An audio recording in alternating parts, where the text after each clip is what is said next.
Today on TimesCast, in Libya, rebels move closer to the capital Tripoli as Colonel Qaddafi digs in. American officials avoid condemning Colonel Qaddafi by name. We strongly condemn the use of violence in Libya. And Italy's long and complicated relationship with Libya. So much of Italy's and Libya's foreign policy has been based on the personal ties between Berlusconi and Gaddafi. I've been interviewing the exodus of people fleeing the violence in Libya to try to figure out what's going on inside, while my colleagues try to make their way from Egypt towards the east of the country.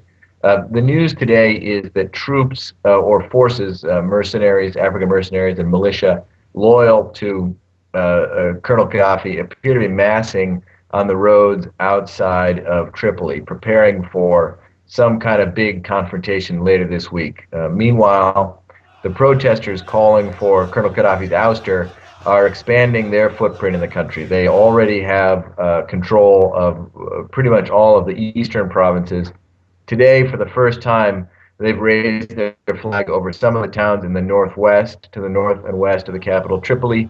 And there's even reports of unrest in towns in the south, kind of not a very populous desert area. You know, one thing about these protests is much more than in Egypt or even Tunisia, they've been really spontaneous.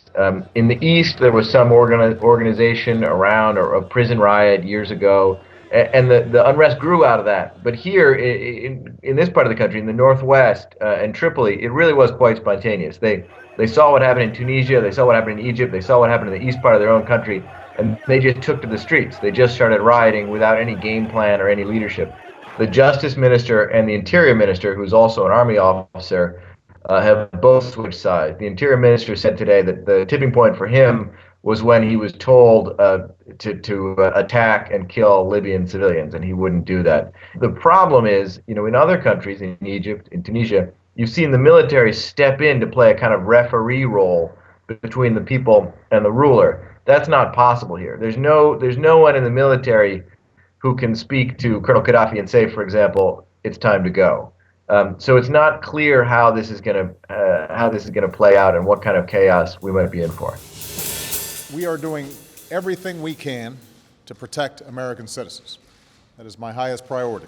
The Obama administration has condemned the violent clashes in Libya for the last 2 days, but they've been careful not to make the condemnations overly personal.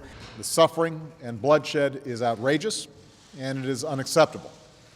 So are threats and orders to shoot peaceful protesters. They haven't invoked the name Muammar Gaddafi, and the reason for that is that they're concerned about getting their own diplomatic personnel out of the country. This has been a complicated undertaking. There's been a lack of seats on commercial flights, and they've had trouble getting the Libyan authorities to approve charter flights into Tripoli, the capital. On Wednesday, the United States chartered a ferry, and this may relieve the pressure and get most of the American diplomats and their dependents out of the country. But there are other issues as well. The U.S. has not talked about reimposing sanctions on Libya, and the argument officials make is that process takes time. You have to build a legal case against the government at the United Nations in order to get the votes for a sanctions resolution. But the restrained posture of the administration has brought some criticism from former administration officials and others who say that the United States has actually been tougher on Hosni Mubarak, an ally of the United States, than it has on Muammar Gaddafi, a longtime adversary. Administration officials say that they do have plans to take tougher action against the Gaddafi government. And it is quite likely that when the last American diplomats and their dependents are out of the country, we'll begin to see a much tougher tone from the administration. And across the Mediterranean from Libya lies Italy, in a long and complicated relationship. The unrest in Libya is causing real concern here in Italy. Libya is a former Italian colony, and the countries have had long-standing close ties. Prime Minister Silvio Berlusconi had a phone call with Colonel Qaddafi on Tuesday evening. I think he was the first European leader to speak to Qaddafi, and that's a sign of how close the two countries are seen to be. Now, Italy relies on Libya for much of the natural gas that it imports. Libya is Italy's main supplier of natural gas, so it's a very important political and energy relationships. Another big concern is that a lot of immigrants from North Africa and from Libya could potentially wash up on Italian shores. Italian Foreign Minister Franco Frattini addressed Parliament on Wednesday, warning of waves of as many as 300,000 immigrants. È un'eventualità a cui evidentemente non l'Italia da sola, ma l'Europa tutta intera deve prepararsi per il prossimo futuro. Prime Minister Silvio Berlusconi and Colonel Qaddafi have a pretty close personal friendship. Qaddafi has visited Rome twice in recent years. He always puts on quite a spectacle. On one recent visit, he asked a modeling agency to provide 200 young Italian women under the age of 35.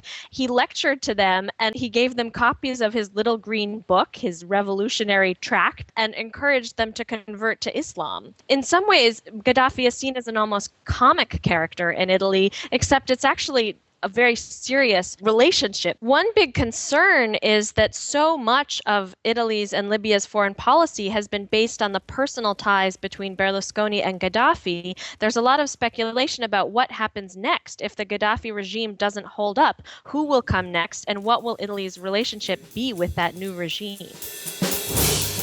Join us again tomorrow for TimesCast.